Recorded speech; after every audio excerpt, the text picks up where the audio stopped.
श्रीवासुदेव विमलामृतधामवासं नारायणं नरकतारणनामधेयं श्यामं सितं द्विभुजमेव चतुर्भुजं च त्वां भक्तिधर्मतनयं शरणं प्रपद्ये। श्री प्रगट पुरुषोत्तमाय नमो नमः। श्री सहजानंदाय नमो नमः। श्री घनश्यामाय नमो नमः। स्वामीनारायण हरे।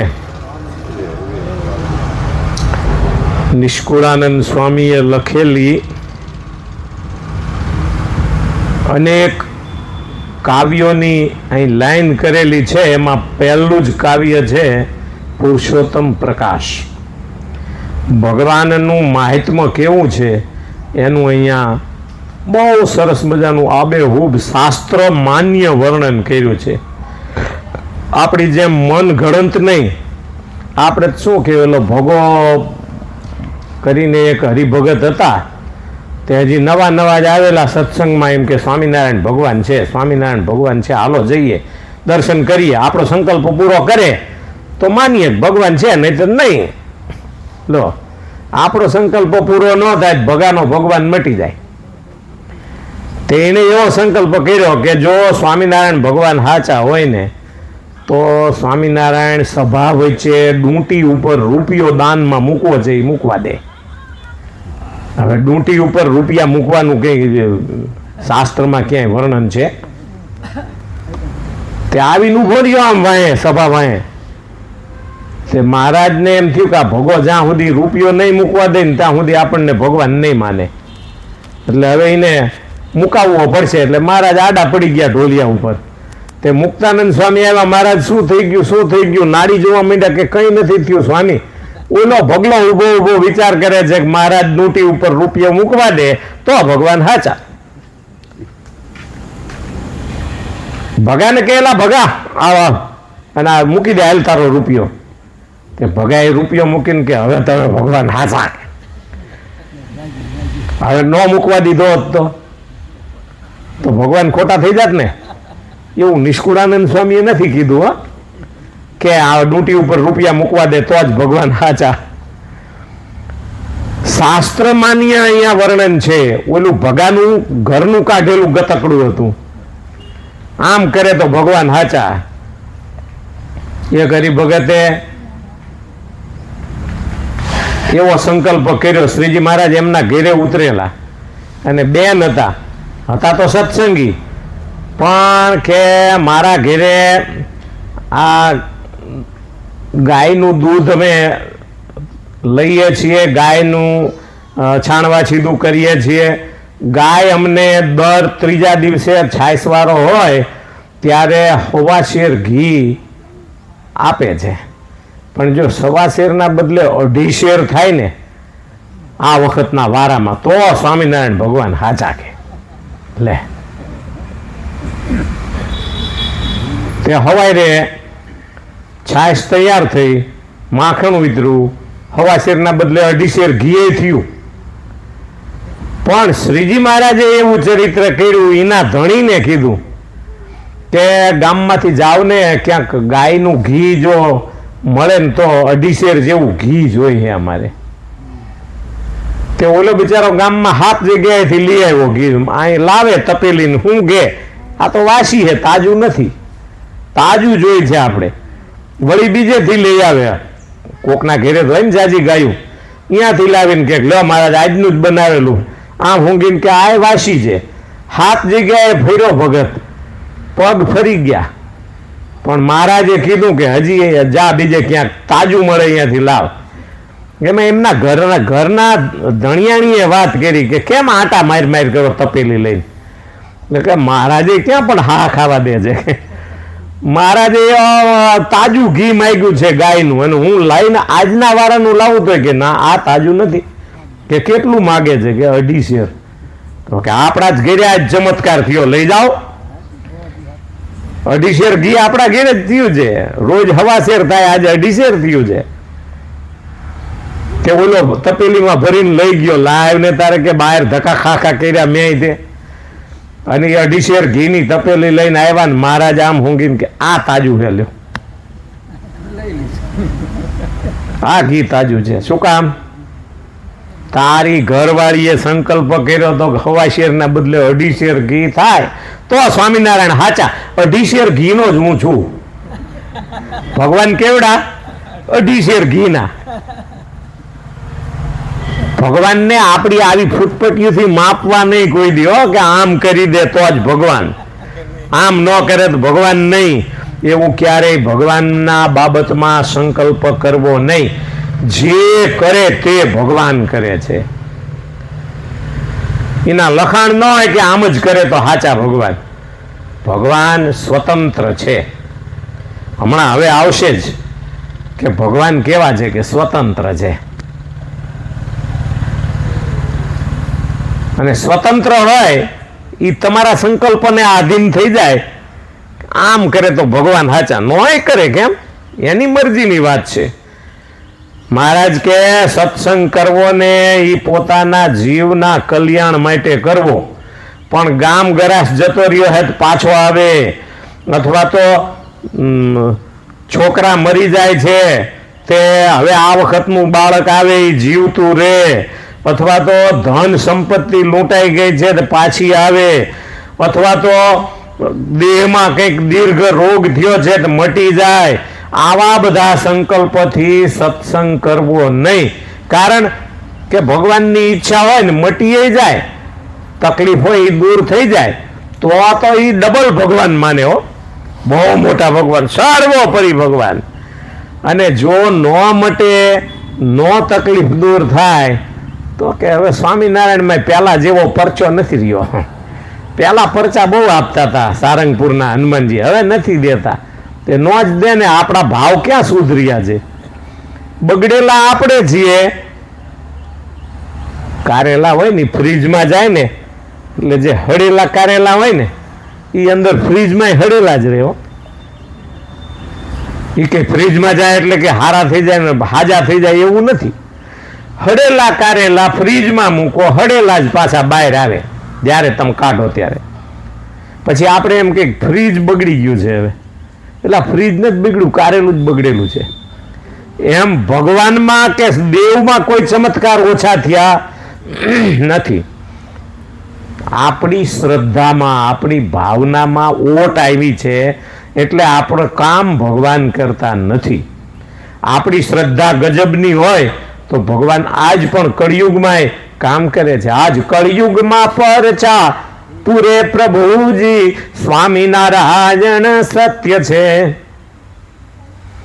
કળિયુગમાં પરચા તો ભગવાન દે છે, પણ આપણી આંખો ફૂટી ગઈ છે. આપણે ભગવાનના પરચા જોવા છતાંય માની નથી શકતા. એ તો મેં આમ કર્યું એટલે થયું એમ માનીએ છીએ. મેં આમ કર્યું એ કંઈ સાચું નથી. એ તો અમે આમ ઓલાપણે દેખાડ્યું ને પછી મટ્યું. એ કંઈ એવું નથી બીજે ક્યાંય દેખાડે ને મટી જાય. જ્યાં સુધી ઠાકોરજીની ઈચ્છા ન હોય ત્યાં સુધી રોગ મટે નહીં. અને જ્યારે ઠાકોરજીની ઈચ્છા હોય ને ત્યારે એક નાનકડી પડીકી આપે ને પથરી નીકળી જાય. લો, નહીં તો ઓપરેશન કરે, લેસર મૂકે, કોઈ રીતે પથરી નીકળે નહીં. અને પછી અમારા સતાણી કિશોરભાઈની ચેતના સ્વીટવાળા એક પડીકી આપે, એના 2 ભાગ કરીને કે અડધી લેજો, અડધી કાલ લેજો. અને 2 પડીકીના, એક પડીકીના 2 ડોઝ ખાલી લે ને ત્યાં ધડ ધડ કરતી બીજા દિવસે પથરી અંદર શરીરમાંથી નીકળી જાય. કાઢવી હોય તો આમે નીકળી જાય, અને ન કાઢવી હોય ને ત્યારે પથરી નહીં, મોટો પથરો થતો જાય. ઘણાને આપણે સાંભળીએ ને કે 24 સેન્ટીમીટરની છે, કોઈ કે મારે 18 સેન્ટીમીટરની. આ મોટા ગાંગડા થઈ ગયા હોય પછી નીકળે. માટે ભગવાનની મરજીથી બધું આવે છે ને ભગવાનની મરજીથી જાય છે. આપણા કહેવાથી કંઈ થતું નથી. સૂકું પાંદડું પણ આપણા કહેવાથી હલે નહીં. પવન બંધ રહી ગયો હોય તો પછી તમે ગમે એટલી પ્રાર્થનાઓ કરો પવન ચાલુ ન થાય. અને આવે ત્યારે બગડાટી બોલાવે તે ઝાડવા હોતી પાડી દે. એ 2 કામ ભગવાનના હાથમાં છે. એ શાસ્ત્રીય વર્ણન છે, આપણું મનનું ઘડેલું નથી. આપણે આપણા મનનું ધાર્યું નક્કી કરીએ ને કે હવા શેર ઘીના બદલે 2.5 શેર ઘી થાય તો ભગવાન હાચા. એ ભગવાન ક્યારેક હવા શેર વધારાનું ન દે ત્યારે આપણી શ્રદ્ધા ડગમગી જાય, શ્રદ્ધામાં ઓટ આવી જાય. માટે ભગવાનમાં જેવા છે એવા સ્વીકારી લેવાના.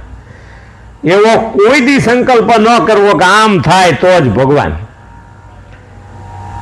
હું સારંગપુર જઉં, મારું આટલું દર્દ દૂર થાય તો સારંગપુરના હનુમાનજી હાચા, એમ ન હોય. આપણે જઈએ, અરજી કરીએ, આપણે એમની શ્રદ્ધાપૂર્વક પ્રાર્થના કરીએ, બધું કરીએ, પછી એમની મરજી થઈ. તમે ટેન્ડર લખીને મોકલો, પછી તમારું ટેન્ડર પાસ ન થાય તો શું તમે કરી લો? કઈ ન હાલે. આપણું પાસ કરવા વાળા જે ઉપર કમિટી બેઠી હોય ને એને તમારું ટેન્ડર લેવું હોય તો લે, નહીં તો ઉગાડ્યા વિના પાછું જાય કે હવે ભાઈ પતી ગયું છે.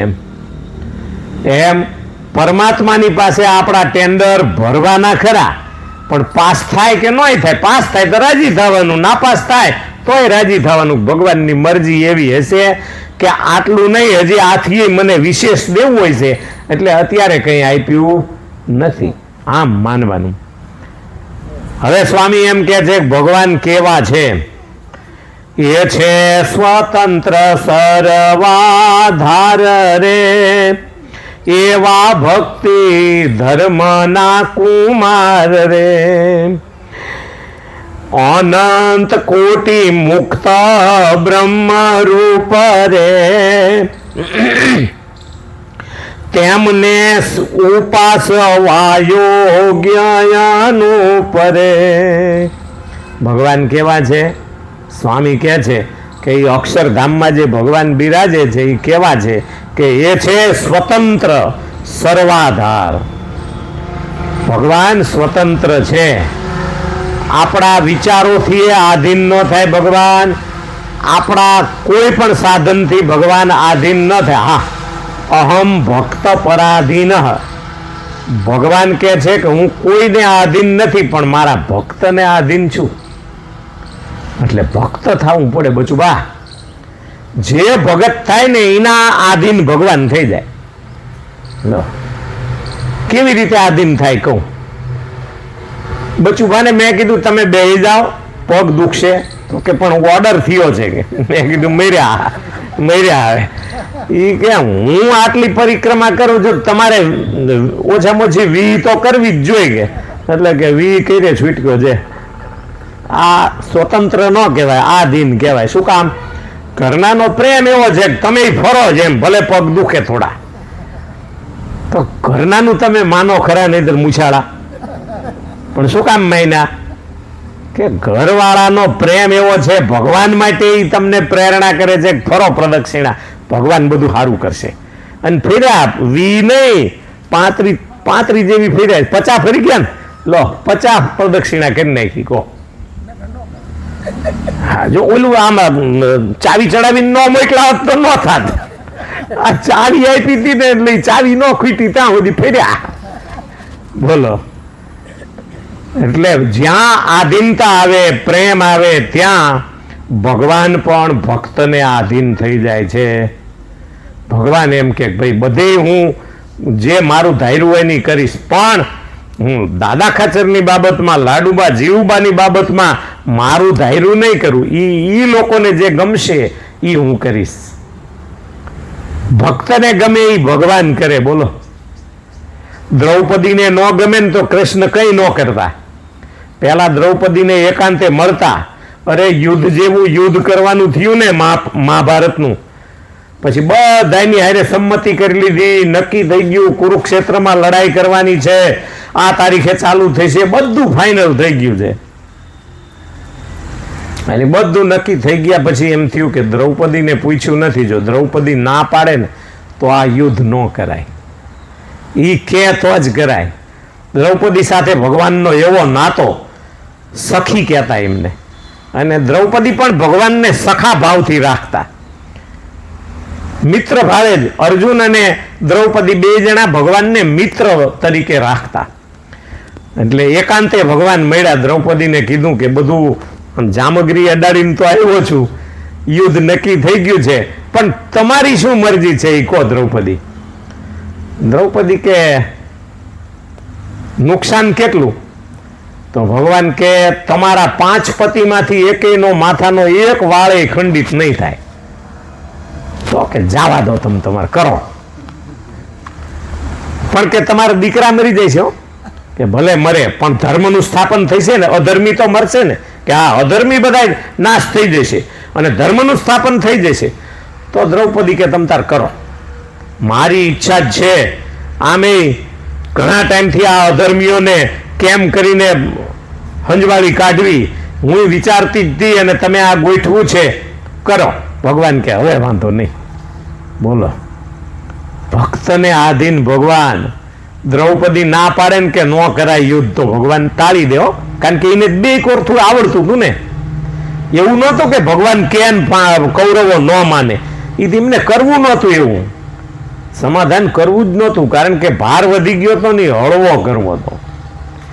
એટલે જ્યારે ભાર હળવો કરવો છે ત્યારે દ્રૌપદીની સલાહ લે, દ્રૌપદીનું મન રાજી હોય ઈ કરે, પાંડવોનું મન રાજી હોય ઈ કરે. ભગવાન પાંડવોના પક્ષમાં રહ્યા, કારણ કે પાંડવો ભગવાનના ભક્ત હતા. તો પાંડવોને ન ગમે એવું ભગવાન આચરતા ઓછું. યુધિષ્ઠિરને રાજી રાખતા, અર્જુનને રાજી રાખતા, 2 જણાને સલાહ લઈને રાજી કરીને પછી ભગવાન કામ કરે. અરે ઘણી વખત તો એવા પ્રસંગ આવે કે ભીમને હોતી રાજી કરે, સારું હાલો તમે કહો એમ કરીએ, બસ. અને બીજા કે એમ કરે ને એમાં શાંતિ હોય. આપણે અહીંથી ગાડી લઈને જતા હોય ને, પછી 2 રસ્તા આવે ને, તો 2 કોરથી જવાતું હોય, પણ આપણે શું કહીએ કે આમ લઈ લો ને, સીધું પડશે. પછી ઓલા એમ કે ના આ બાજુ નહીં, આ બાજુ લો. તો 2 વારી કહે ને કે ના ના આ બાજુ હેલવું પડશે, હાલો જવા દો એ બાજુ. દોરી ઢીલી મૂકી દો ને તો તમારો પતંગ ન કપાય, નહીતર ઢીલી ન મૂકે ને આમ ખેંચવા જાય ને તો તમારો પતંગ કપાય. એટલે હંમેશા દોરી ઢીલી રાખવી, દોરી બહુ ટાઈટ ન રાખવી. 2 વાર કહે ને કે ના ના એ બાજુ નહીં, આ બાજુ જાઓ, એટલે પછી એ બાજુ જવાનું. અને પછી ગાડી ભટકાય ને તો વાંકી ન આવે. અને નહીતર તમે ઢી મારીને ઉલકોર લઈ ગયા હોય ને સામે ખોદીને મૂક્યું હોય ને તો ક્યાંક હું નહોતું કહેતો. હા, તમે માન્યા નહીં, આ બાજુ ન જ જવાય, કોઈ દી એ બાજુ હરખું હોતું જ નથી. એ કેટલું એવું કરે લ્યો.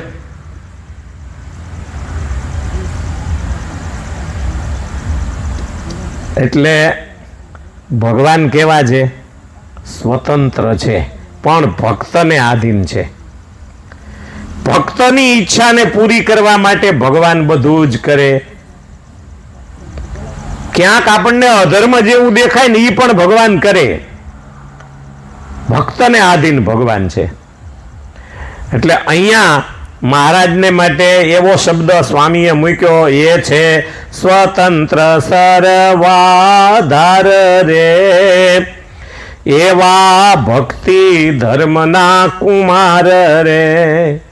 કેવા છે ભગવાન? સ્વતંત્ર છે અને સર્વાધાર છે. ભગવાન બધાયનો આધાર છે. એક જરીક વોલ્યુમ બધાનો. સ્વતંત્ર અને સર્વાધાર ભગવાન છે. ભગવાન સિવાય કોઈ સ્વતંત્ર નથી. આપણે બધા ભગવાનને આધીન છીએ. 26મી જાન્યુઆરી 2001ની સાલ, સવારે 8:45નો સમય. બગડાટી બોલી, બધાય ભાગ્યા. એમાં કોક દિવાલ નીચે દબાઈ ગયા ને કોક મકાનમાં દબાઈ ગયા ને કોક ઘરમાં ને કોક બહાર ધોડ્યા. એમાં ક્યાં દબાણા એ કોઈને ખબર ન પડી કે હું ક્યાં દબાણો, પણ દબાઈ ગયા, ઘણા બધા દબાઈ ગયા. પછી 4-5 દિવસ પછી અમે અમદાવાદમાં કામ હતું ત્યાં આંટો મારવા નીકળ્યા હતા. તે એક ઠેકાણે મોટું સરસ બોર્ડ માર્યું હતું, આમ બજારમાં, મોટું જબરું. પછી વાંચ્યું કે 26મી જાન્યુઆરી પ્રજાસત્તાક દિન. પ્રજાસત્તાની છે પ્રજા પ્રધાનોની છે કે પ્રજા ભાઈ શું કીધું પ્રજાસત્તાક એટલે સત્તા પ્રજાની છે કે સત્તા પ્રધાનોની છે કે પછી સત્તા પરમેશ્વરની છે એ આ 26મી જાન્યુઆરીએ નક્કી કર્યું. આપણે પ્રજાસત્તાક આપણે આપણી બધી સત્તા લીધી ભારતની, આખા ભારતને આઝાદ કરી અને સત્તાનો બધો વિભાગ કર્યો, પ્રજાસત્તાક દિન ઉજવો. પણ પ્રજાની સત્તા નહોતી, પ્રધાનોની એ સત્તા નહોતી. તેદી બધાની બગડાટી બોલી ગઈ હતી. કેશુબાપા ગેંગે ફેફે થઈ ગયા હતા કે હવે શું કરવું આમાં, કારણ કે એક આરે બધું ઢગલા થઈ ગયું, ગામના ગામ હાવ ઢગલા થઈ ગયા. શું કરો તમે? પછી અમે ભુજમાં ગયા. તે ભુજમાં એક ગામડે અમે ગયા ને, તે આખું ગામ રીતસર હાવ પાથરો થઈ ગયેલું, અને ટેકરા ઉપર બેઠેલા હોના ઘર ઉપર. પછી અમે ગયા એટલે અમે થોડુંક જમવાનું લઈ ગયા હતા, એ આપ્યું. તે બધા રાજી થયા. પછી કીધું કેમ થયું? કે હજી કોઈ સરકારી માણસો આવ્યા નથી. તે તો એ ન આવે, તમે મંડો ને પથરા આગા કરવા, તમારું ઘર છે, સરકારનું ઘર હે આ? મારા બેઠેલા ટેકરે ચડીને લો, સરકારની રાહ જોઈએ આપણે. સરકાર સહાય આપે ને પછી આપણું મકાન થાય. એટલે ભાઈ તમારા હાથમાં તાકાત હોય તો તમે માંડો પાછા પથરા મૂકવા એટલે થઈ જાય છે મકાન. કામ ચાલુ કરશો તો સરકાર સહાય કરશે જ. બધા સરકારની રાહ જોઈને બેહે. કોઈની રાહ ન જોવાય, પરમેશ્વરની એકની જ રાહ જોવાય. ભગવાને મને મનુષ્ય દેહ આપ્યો છે, હું મારી જાતે કરી લઈશ, હું મારી જાતે બેઠો થઈ જઈશ. તો જેને કઈ નો પનો પહોંચાતો હોય એને સરકારની સહાય લેવાય. આ તો તમે જુઓ તો એલા તંબુ આપતા હતા ને, તે હારા હારા માણસો લઈ આવ્યા. લે, જેને ઘરમાં એક તિરાડે નહોતી પડી ને એ તંબુ લઈ આવ્યા. આને હું કેવું કહો? કેટલી વૃત્તિ ખરાબ છે આપણી. સરકાર સહાય આપે એટલે લૂંટી જ લેવાની સરકારને? ના, આપણે ન પહોંચાતું હોય એના માટે જ સરકારે સહાય જાહેર કરેલી હોય છે ગમે ત્યારે. આ તો કઈ બધી સગવડ હોય, 5-15 લાખ રૂપિયા તો વ્યાજે ફરતા હોય તોય પાક ધિરાણ ન ઉપાડે એવો કયો?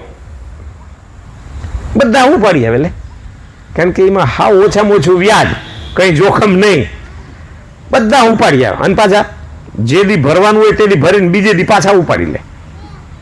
શું કામ? બધા સરકારના ભરોસે જીવે છે, કોઈ આત્મબળથી જીવવા તૈયાર નથી.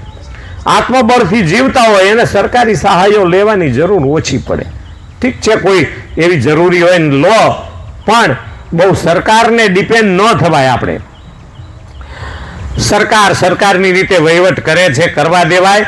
આપણે જ્યાં સુધી પનો પહોંચતો હોય ને ત્યાં સુધી આપણે કરી લેવાય. પણ ભગવાન છે ને એ સ્વતંત્ર છે, આપણે પરતંત્ર છીએ. એટલે ભગવાનને આધીન રહેવાનું. આપણે મહારાજ તમારી મરજી હોય એમ કરજો એટલું કહેવાનું. પછી એમણે જે ધાર્યું હોય એ કરે નહીં. એમણે ધાર્યું હોય તો ઘરમાં મહારાજ કે 10 જણા હોય એમાંથી 9 જણા મરી જાય ને તો એમ કેવું કે હે મહારાજ મને એકને બધાયનું શ્રાદ્ધ વાસ કરે એવું તો રાખ્યો ને, બહુ સારું, દયા કરી. તો એવો આનંદ આવે. અને તમે નેગેટિવ વિચારો ને એટલે પછી તમને એવા જ વિચાર આવે કે હારું ઘરમાં 10 જણા હતા, 9 મરી ગયા, ભગવાને બીજું કોઈ ન જોયો ને મને જ જોયો, મહારાજ ઘરે આ બધી ઉપાધિ દીધી, એવું લાગે. માટે આપણા ઘરે ઉપાધિ આવે તો એમ માનવું કે ભગવાને મારા ઉપર દયા કરી છે. નરસિંહ મહેતાના પત્ની ધામમાં જતા રહ્યા, માણેક મહેતી. પછી નરસિંહ મહેતાને કોઈએ પૂછ્યું કે મહેતાજી કેમ છે? તો કે ભલું થયું, ભાંગી જંજાળ. એક જંજાળ હતી, આ લાવો ને આ લાવો ને કરતી હતી લપ. તે હવે ભલું થયું, ભાંગી જંજાળ ને હવે સુખે ભજશું શ્રી ગોપાલ. હવે ભગવાનનું ભજન કરીએ, મજા આવશે. હવે એકલા થઈ ગયા ને એટલે કે માથાકૂટ જ નહીં. ઓલું તો એ માઇક જ કરતી, એક આ લાવો ને, એક બાપુજીનું શ્રાદ્ધ છે ને, હવાઈ શેર ઘી લઈ આવો ને, પેલું લઈ આવો ને. હવે મારી પાસે કંઈ સગવડ ન હોય ને એ માઇક જ કરે. એટલે એના કરતા આ શાંતિ છે. જે સ્થિતિમાં ભગવાન રાખે એમાં રાજી રહેવું. એકનાથજી મહારાષ્ટ્રમાં સંત થઈ ગયા, બહુ સારા. એકનાથ રામાયણ પણ બનાવી છે એમણે. એ એકનાથજીએ એમના ધર્મપત્ની ધામમાં ગયા. એ પહેલાની વાત છે. ધર્મપત્ની એવા ગુણિયલ હતા કે ભજન કરવાનું થાય ને એટલે કે હાલો હું આવું છું, મારે ભજન કરવું છે. અને બે જણા મંદિરમાં જાય પંઢરપુર, અને ભગવાનના ભજનમાં એવા લાગી જાય. પછી એકનાથજી ભગવાનને આમ હાથ જોડીને એમ કે પ્રભુ બહુ દયા કરી તમે, આ પત્ની એવી સારી છે ને કે મને ધર્મ પાળવામાં, ભક્તિ કરવામાં જબરી સહાય થાય છે, બહુ દયા કરી તમે. હવે એ જ પંઢરપુરમાં પાછા તુકારામ આવે. અને તુકારામની પત્ની કેવી ખબર છે? તુકારામ આમ કોકના ખેતર ગયા હતા તો કે તુકા બાપા શેરડીના હાંઠા લઈ જશો? કે લાવો તાર લેતા જઈ થોડાક. તે ઓલે બિચારે ભારો ભરી દીધો 20, 25, 30 હાંઠાનો. અને હા ઉપાડીને લઈને હાલતા થયા. એમાં માર્ગમાં છોકરા મળે, હે તુકા બાપા એક હાંઠો આપો ને. એ કાઢીને એક આપે. બીજો છોકરો મળે, એ તુકા બાપા એક હાંઠો આપો ને, બીજો કાઢીને આપે. એમ કરતા એક બચ્યો. અને અહીંયા એની પત્નીને, એનું નામ જીજિયા હતું. તે જીજિયા બાને ખબર પડી કે તુકારામ ભગતને કોકે હાંઠો એક ભારા, એક શેરડીના હાંઠા આપ્યા છે, એક ભારો ભરીને. હવે જોઉં કેટલા લાવે છે ઘરે. ઘરે આવ્યા હતા, એક હાંઠો લઈને આવ્યા. એટલે જીજિયા તો બરાબરના ખીજિયા. કેટલા આપ્યા હતા? તો કે એક ભારો. ચાંજ્યા કે છોકરા માર્ગમાં માગતા હતા, એક એક દેતો આવ્યો. હવે આ એક રિયો છે, એ આપણે તારો લે, હાલ બસ તું ખા. એ જીજિયાએ હાંઠો લઈને તુકારામને જ ભટકાડ્યા. એવા દીધા ને 5-7 વખત હાંઠો માર્યો ને, એમાં હાંઠો ભાંગીને 2 ટુકડા થઈ ગયો.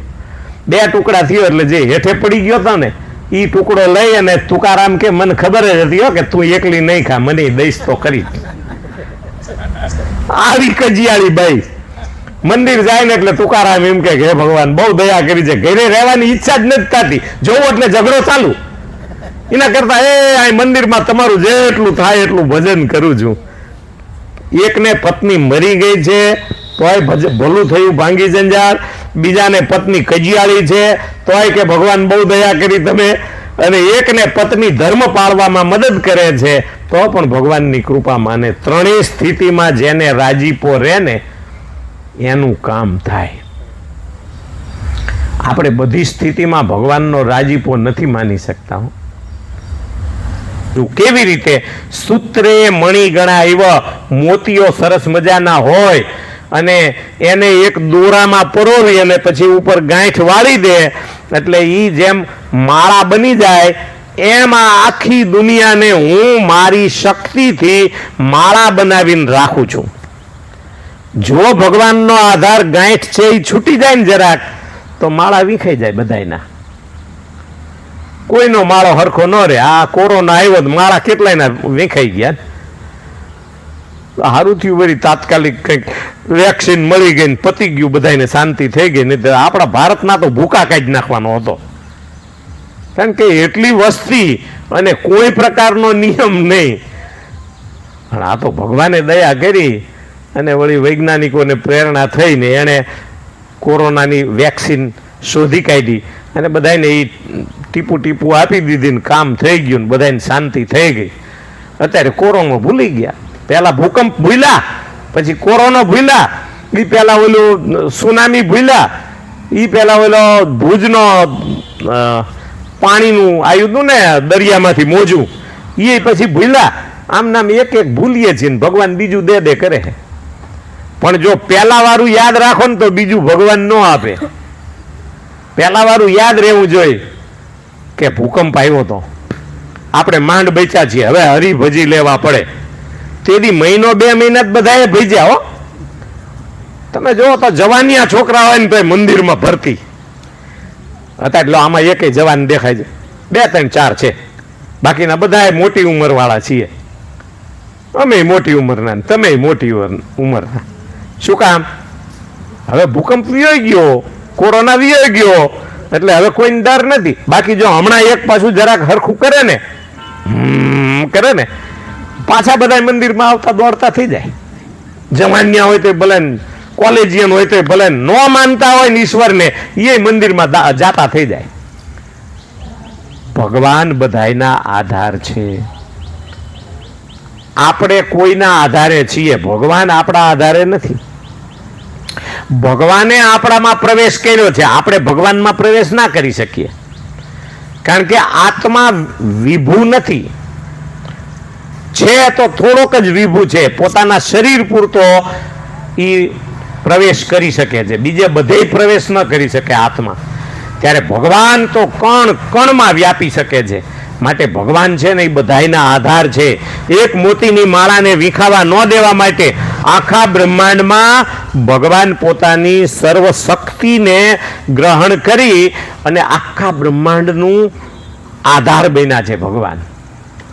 અને ભગવાન જ્યારે બધાયના આધાર બને ને ત્યારે આ જગત એક ધારું હેલું જાય છે, નહીતર ઘડીકમાં આ જગત વિખાઈ જાય.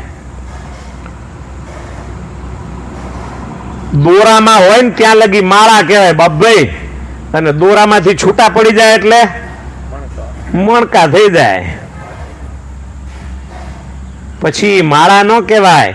એમાં બ્રહ્માંડને ભગવાન ધારી રાખે છે ત્યાં સુધી બ્રહ્માંડ કહેવાય. પણ જ્યારે બ્રહ્માંડને ભગવાન ધારવાને મૂકી દે કે હવે મારે નથી આ બ્રહ્માંડની જરૂર, તેથી આ બ્રહ્માંડ ભાંગીને ભૂકો થઈ જાય. એટલા ભગવાન બધાયના આધાર છે, સર્વાધાર છે. એવા ભક્તિ ધર્મના કુમાર રે. સ્વામી કહે છે આ બધું કોણ કરે છે? સર્વાધાર કોણ છે? સ્વતંત્ર કોણ છે? ભક્તિ ધર્મના પુત્ર ઘનશ્યામ મહારાજ આવા સ્વતંત્ર છે. અને અનંત કોટી મુક્ત બ્રહ્મરૂપ થઈ ગયા હોય એવા અક્ષરધામના અનંત કોટી મુક્તો, તેમને પણ ઉપાસના કરવા યોગ્ય આ ભગવાન છે. આપણે તો ઉપાસના કરવાની જ હોય, કારણ કે આપણે ત્યાં જવું છે, પણ અહીંયા જતા રહ્યા ને એ હજી ભગવાનને છોડતા નથી. શું કામ? પહેલા અહીંયા જવા માટે ભજન કર્યું અને પછી એમ કે આ ભગવાને આપણા ઉપર આવી દયા કરીને આવું ધામ આપી દીધું. વાહ વાહ, આપણી તો કલ્પના નહોતી એવું સરસ મજાનું ધામ ભગવાને આપણને આપી દીધું છે. હવે આ ભગવાનનો છેડો છોડવો નથી. અને જેને જેમાં ગુણ દેખાય ને એ એને છોડે નહીં. અવગુણ દેખાય એટલે છોડી દે. ભગવાનમાં અવગુણ દેખાય ને તો ભગવાનને છોડી દે, સંતોમાં અવગુણ દેખાય ને તો સંતોને છોડી દે, સંપ્રદાયમાં અવગુણ દેખાય ને તો સંપ્રદાય છોડી દઈએ, માતા પિતામાં અવગુણ દેખાય ને તો માતા પિતાને છોડી દઈએ આપણે. અને ઘણા બધા ગ્રહસ્થો પત્નીમાં અવગુણ દેખે એટલે છૂટાછેડા આપી દે. અવગુણ દેખાય એટલે છૂટાછેડા આપે. ત્યાં આપણામાં કઈ છે જ નહીં અવગુણ, બધા ઈમનામાં જ હતા. એક હાથે તાળી પડે, પણ છતાં કોકના અવગુણ દેખાય એટલે પતનનો રસ્તો પાકો. ભગવાનમાં અવગુણ દેખાય ત્યારે ભગવાનથી આપણે વિમુખ થઈ જવાય. આ ભક્તિ ધર્મના કુમાર છે એ તો કેવા છે તો કે અક્ષરધામમાં રહેલા પાર્ષદો મુક્તોને પણ સેવવા યોગ્ય છે. તો પછી આપણે તો સેવવા જ પડે ને. હજી આપણે ક્યાં અહીંયા પહોંચ્યા છીએ ઊંચી ડિગ્રીએ? નાનો માણસ હોય, પટાવાળાની નોકરી કરતો હોય અને બાજુમાં પરીક્ષાઓ દેતો હોય અને એમાં સીએની કે એવી કોઈ પરીક્ષા આપે અને એને એમ થાય કે આમાંથી પાસ થઈ જાઉં તો હું સીએ થઈ જાઉં સીધો. પણ પટાવાળાની નોકરી હોય ને ત્યારે ઉપર વધવાનો ઈચ્છા તો રાખે જ નહીં કે આમાંથી મને બઢતી મળે ને હું ક્લાર્ક થઉં, ક્લાર્કમાંથી હેડ ક્લાર્ક થઉં, વળી એમાંથી કંઈક આગળ વધું ને સીએ થઈ જવું તો મને શાંતિથી આવક મળ્યા કરે. પણ સીએ થઈ જાય પછી શું કરે? પછી ધંધો કરે પોતાનો. ઓફિસ નાખીને બેસી જાય, 4-5 બધા માણસો રાખ્યા હોય, એ બધાના નામાઠામાં લખતા હોય અથવા તો એનું બધું ઓડિટ કરતા હોય, અને આવડો આ જલસેથી બેઠો હોય, બધાને ઓર્ડર કર્યા કરે. જે જગ્યાએ એને પહોંચવું તું અહીંયા પહોંચ્યો એટલે શાંતિ થઈ ને. એમ આપણે અક્ષરધામમાં પહોંચવું છે એવો નક્કી કર્યો છે ઠરાવ. જો કર્યો હોય તો અક્ષરધામમાં પહોંચીએ ને ત્યાં સુધી આપણે જપીન ન બેહાય, પરીક્ષા દેતી જ રહેવાય.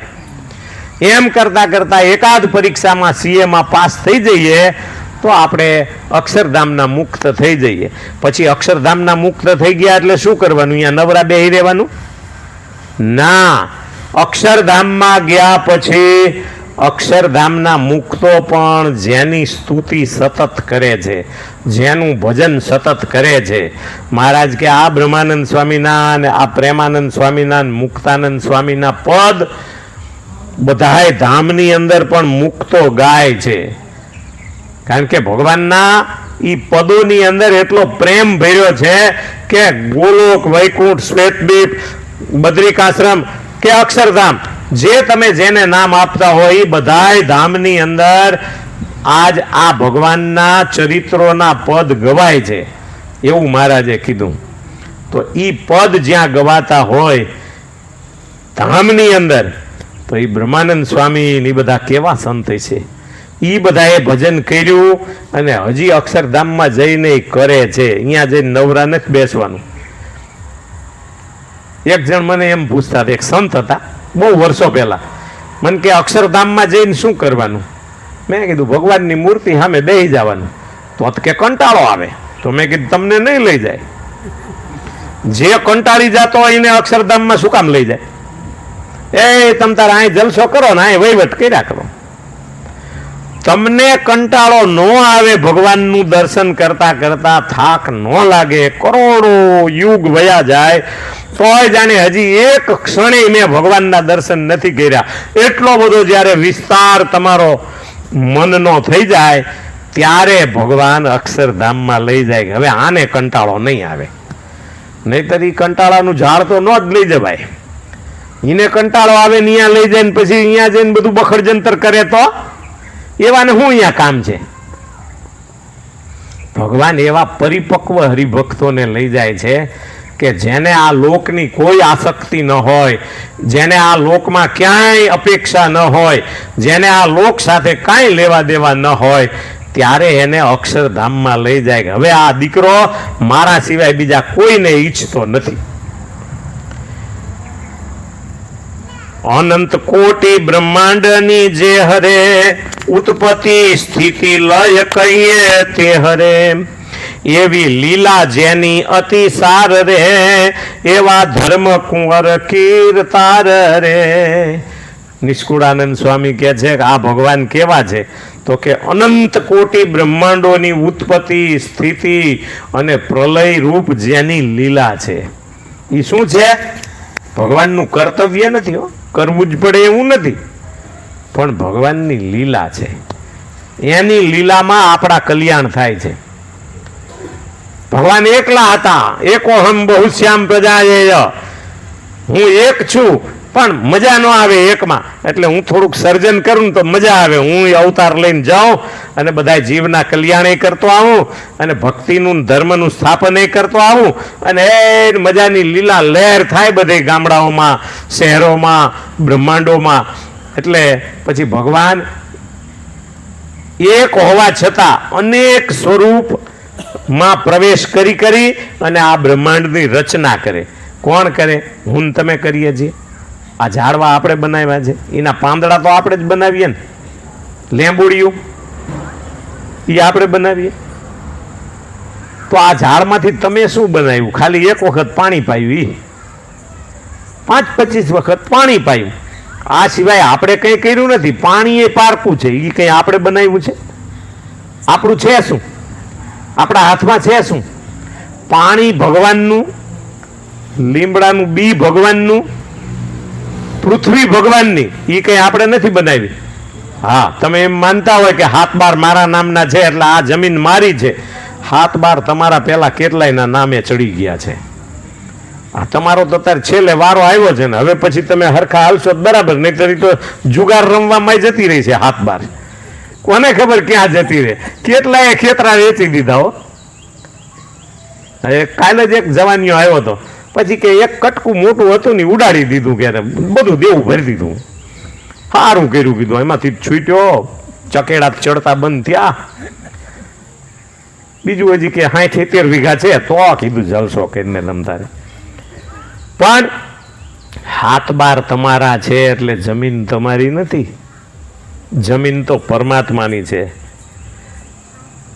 ના કોઈ તેરા ના કોઈ મેરા, ઈશ્વર કા યહ રાજ હે. અહીં કોઈ તારું નથી, કોઈ હમણાં ઓલા ભગત ગાતા હતા, કોઈ કોઈનું નથી રે, કોઈ કોઈનું નથી રે, એટલે આ ના હક ના મરો બધા મથી મથી રે, કોઈ કોઈનું નથી રે. આવું બહુ બોલવું નહીં, ઘરવાળા સાંભળી જાય મારે ઘેરે છે. હા, હું નથી તમારી, તે અહીંયા જઈને બધી બોલ બોલ કરો, કોઈ કોઈનું નથી. અમે કોના છીએ? એટલે બહુ ઘરવાળા સાંભળી જાય મેં ન બોલવું. હા, નહીતર પછી ઘરમાં ડખો થાય, રોટલા રાંધવાના થાય ને ત્યારે એમ કે કોઈ કોઈનું નથી. કેટલો હાથે શું કરો? તમારી તાકાત કેટલી રોટલા રાંધવાની કહો જાય. માટે અહીંયા ઘરવાળીને સાંભળતા નહીં ગાવાનું, આ મંદિરમાં આવીને ભલે આપણે કોઈ ન હોય ત્યારે ગઈ લેવાનું. બાકી તો આમ અંતરમાંથી થાય હો. આ મારી ઘરવાળીને આ મારી માત છે એ બધું બોલે, પણ કે આ મુવાની સંગાથે કોઈ જતું નથી રે, કોઈ કોઈનું નથી રે. આપણી હારે કોઈ નથી આવવાનું, એટલે કોઈ કોઈનું નથી. બાકી આય રો ને ત્યાં લગી બધાયના છે. જો હાવ એમ સંબંધ તૂટી ગયો હોય ને તો ઘર મૂકીને સંન્યાસ લઈ લીધો હોય, હિમાલયમાં કે ગિરનારમાં જતો રહ્યો હોય, મંદિરોમાં ભરતી કરી દીધી હોય. હજી કોઈ કોઈનું નથી, અંદરથી નથી થયું. હા, ઘરે જાય એમ કે શું બોલતા હતા અહીંયા, તો કે એ તો બીજા માટે હતું, આપણા માટે નહીં, કોકના માટે ગઈ. એટલે નિષ્કુળાનંદ સ્વામી કહે છે કે અનંત કોટી બ્રહ્માંડોની ઉત્પત્તિ, સ્થિતિ ને પ્રલય બધું ભગવાન કરે છે. ભગવાન સિવાય કોઈ કશું કરતા નથી. અને એવી જેની અત્યંત સુંદર મજાની લીલા છે, ઈ ભગવાન ધર્મકુમાર બધાયના કરતા છે, સર્વ કરતા ભગવાન છે, સર્વના સ્વામી ભગવાન છે, સર્વના અંતર્યામી ભગવાન છે. તો આવા ભગવાનને આપણે ઉપાસના કરવા માટે સેવવાના છે, એવું આ પુરુષોત્તમ પ્રકાશ આપણને કહે છે. સહજાનંદ સ્વામી મહારાજની જય.